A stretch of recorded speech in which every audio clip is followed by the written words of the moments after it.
didn't hear your name. My name is Radha Agustin.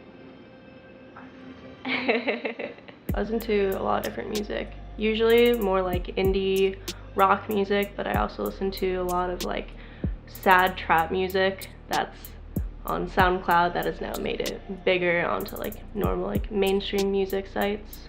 Like you look at this person and they have this like huge following and all they're doing is rapping about like how they fucked this girl and then she left him and like she just wanted she just wanted that fame and that money, and you want to be able to relate to that, so you start drinking, you know, you do those drugs because what makes money is like what it all comes down to.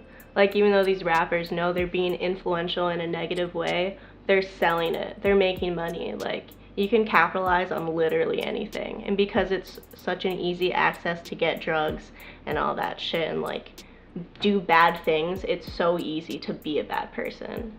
And then so like when Peep was like bulling around and like doing all these drugs, everyone supported, like no one really like was like, hey, calm down. Like there's obviously people saying that you shouldn't do these drugs, like you shouldn't go this hard, but they still let him. Like Lil Peep's friends, you know, didn't really like stop him from ever doing all these drugs. They didn't like get him help when he needed help.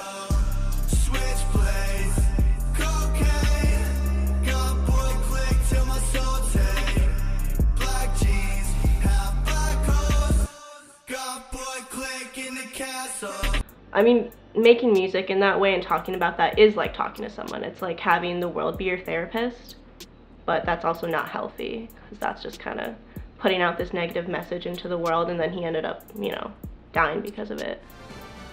Fans are mourning the loss of up-and-coming rapper Lil Peep. Tucson police say 21-year-old was found dead on his tour bus before a show at The Rock in central Tucson last night. Authorities say Lil Peep could have possibly overdosed on Xanax. I've like never personally done Xanax, so I can't speak on that like personal feeling of what it does. Yeah. What does it do? Do you know? Makes you black out. People that do, yeah. I've tried it. It's Yeah. not good. It just makes you black out. Yeah, I've never remembered a Xanax experience. I guess, yeah, it makes you black out. If you don't want to remember anything, if you don't want to be in the moment, if your life is so terrible, like you feel like it's so terrible that you just gotta black out. Yeah. I guess that's why people do it.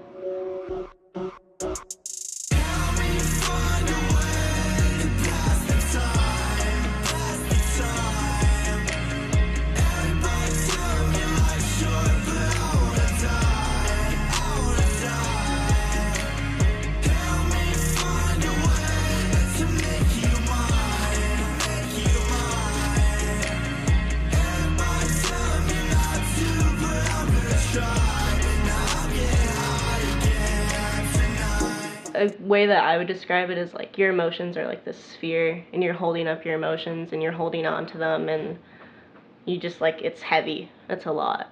And then when you listen to this other person who also feels the same way and is feeling these heavy emotions like this ball and chain, it almost feels like they're helping you hold up all of your emotions. Like there's someone else who feels this way, who is this giant influence on the world, and so it's like a hierarchy kind of thing. Like you see this person who's in this amount of power and they feel the same way, and so that comforts you.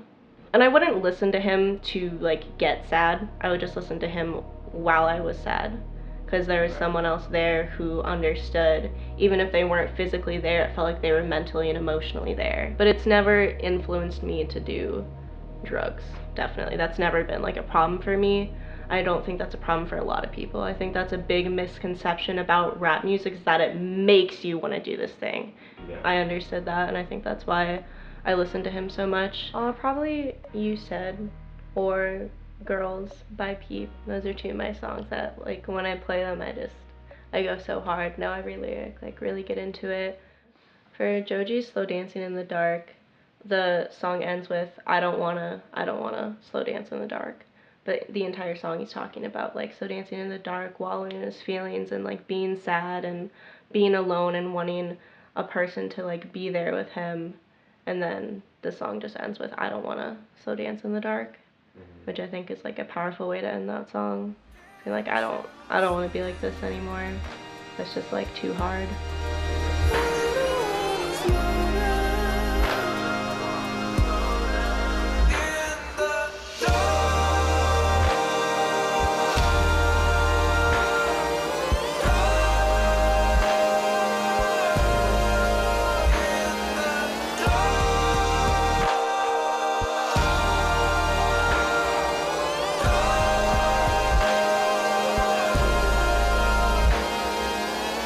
And then, and you said there's this line where it just like the beat kind of goes super hard, and it's just sometimes life gets fucked up, and that's why we get fucked up.